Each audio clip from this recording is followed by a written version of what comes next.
माधुरी दीक्षित भारतीय सिनेमा के इतिहास की एक ऐसी अदाकारा और नृत्यांगना हैं जिन्होंने अपनी अभिनय क्षमता, मनमोहक मुस्कान और अद्वितीय नृत्य कौशल से न केवल रूपहले पर्दे पर राज किया, बल्कि करोड़ों दर्शकों के दिलों में अपनी एक अमिट छाप छोड़ी।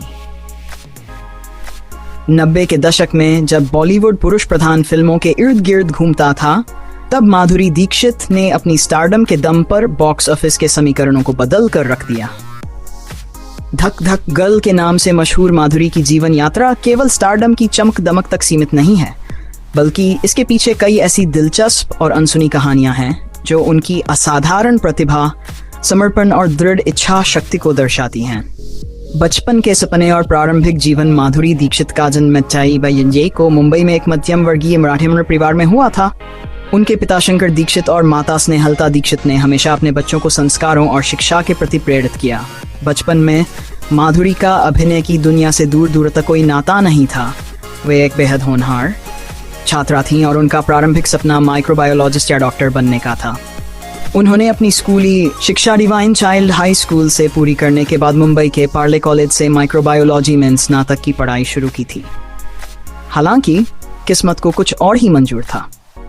नृत्य के प्रति उनका लगाव बहुत छोटी उम्र से ही दिखाई देने लगा था। जब वे महज 3 वर्ष की थी, तभी से उन्होंने नृत्य की कला में रुचि दिखाना शुरू कर दिया था। 8 साल की उम्र तक आते आते उन्होंने शास्त्रीय नृत्य कथक का विधिवत प्रशिक्षण लेना शुरू कर दिया और लगभग 8 वर्षों तक गहन अभ्यास किया। कथक में मिली इस निपुणता ने न केवल उनके हाव भाव और बॉडी लैंग्वेज को निखारा, बल्कि आगे चलकर बॉलीवुड में उनके ऐतिहासिक डांस नंबरों की मजबूत नींव भी रखी। किशोरावस्था के दौरान वे अपनी बहनों के साथ बच्चों को डांस सिखाया करती थी, जिससे उन्हें मंच पर प्रदर्शन करने का शुरुआती अनुभव मिला। बॉलीवुड में कदम और शुरुआती संघर्ष अक्सर माना जाता है कि बड़े सितारों को पहली ही फिल्म से रातों रात सफलता मिल जाती है, लेकिन माधुरी दीक्षित का फिल्मी सफर बेहद कठिन और उतार चढ़ाव भरा रहा। राजश्री प्रोडक्शंस की नज़र जब उनके सौम्य व्यक्तित्व और नृत्य प्रतिभा पर पड़ी, तो उन्होंने साल 2020 में फिल्म अबोध से माधुरी को बॉलीवुड में लॉन्च किया। हालांकि फिल्म बॉक्स ऑफिस पर कोई खास कमाल नहीं दिखा सकी और माधुरी को शुरुआती दौर में असफलता का सामना करना पड़ा। इसके बाद के कुछ वर्ष उनके लिए अत्यंत संघर्षपूर्ण रहे। आवारा बाप, स्वाति, मानव हत्या जैसी उनकी कई शुरुआती फिल्में दर्शकों को आकर्षित करने में नाकाम रहीं। इस दौर में कई लोगों ने उनके दुबले पतले शरीर और लुक को लेकर तरह तरह की बातें की, लेकिन माधुरी ने हिम्मत नहीं हारी। साल 2010 में आई फिल्म दयावान में उन्होंने अपने से 36 वर्ष बड़े अभिनेता विनोद खन्ना के साथ काम किया। इस फिल्म का एक चुंबन दृश्य उस दौर में अत्यधिक चर्चा और विवाद का कारण बना। बाद के साक्षात्कारों में माधुरी ने स्पष्ट रूप से स्वीकार किया कि उन्हें उस दृश्य को नहीं करना चाहिए था और उस फैसले पर उन्हें हमेशा मलाल रहा। तेजाब का धमाका और स्टारडम की शुरुआत। साल दिलजीत माधुरी के करियर के लिए एक ऐतिहासिक मोड़ साबित हुआ। निर्देशक एन चंद्रा की फिल्म तेजाब ने भारतीय सिनेमा में तहलका मचा दिया। इस फिल्म में अनिल कपूर के साथ उनकी जोड़ी को अपार सफलता मिली, लेकिन सबसे बड़ा चमत्कार हुआ फिल्म के गाने 1, 2, 3 से। कोरियोग्राफर सरोज खान के निर्देशन में बने इस गाने में माधुरी के अद्भुत नृत्य और ऊर्जा ने पूरे देश को अपना दीवाना बना दिया। 1, 2, 3 गाने की लोकप्रियता का आलम यह था कि सिनेमाघरों में दर्शक पर्दे पर सिक्के उछालते थे और रीप्ले की मांग करते थे।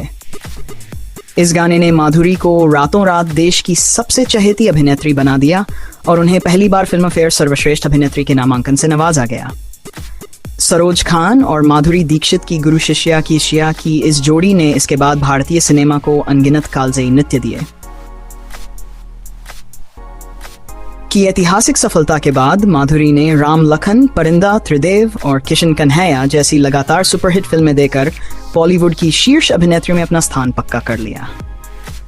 धक धक गर्ल का खिताब और 90 का दशक साल डी में आई फिल्म दिल ने माधुरी के अभिनय की गहराई को साबित किया।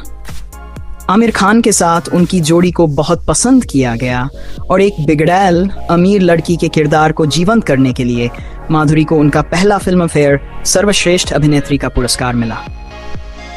इसके 2 साल बाद मेकानिज में आई फिल्म बेटा में माधुरी ने अपने अभिनय और नृत्य दोनों का शिखर दिखाया।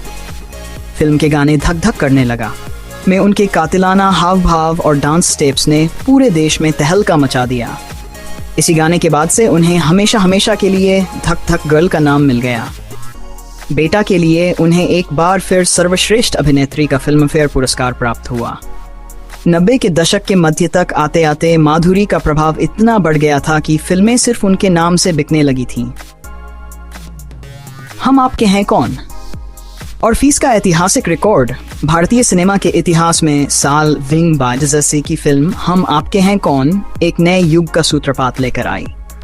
सूरज बड़जात्या द्वारा निर्देशित इस पारिवारिक फिल्म ने कमाई के सारे पुराने रिकॉर्ड तोड़ दिए और ये बॉलीवुड की सबसे पहली 100 करोड़ रुपए से अधिक कमाने वाली फिल्म बनी। फिल्म में निशा के किरदार में माधुरी के जीवंत अभिनय, उनकी चंचलता और दीदी तेरा देवर दीवाना जैसे गानों में उनके नृत्य ने हर वर्ग के दर्शक को मंत्रमुग्ध कर दिया। इस फिल्म से जुड़ा एक बहुत ही मशहूर और ऐतिहासिक तथ्य यह है कि माधुरी दीक्षित को इस फिल्म के लिए अपने सह कलाकार सलमान खान से भी अधिक फीस मिली थी।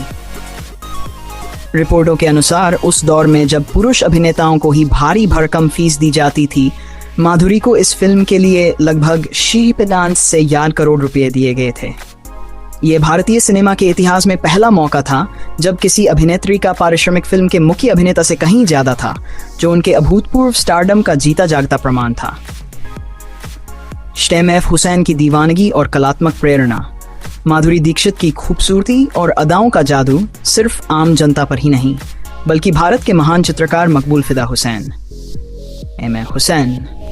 एम एफ हुसैन माधुरी के सौंदर्य और कलात्मक लालित्य के इस कदर मुरीद हो गए थे कि उन्होंने फिल्म हम आपके हैं कौन को सिनेमाघर में 1-2 बार नहीं बल्कि 6 बार देखा था।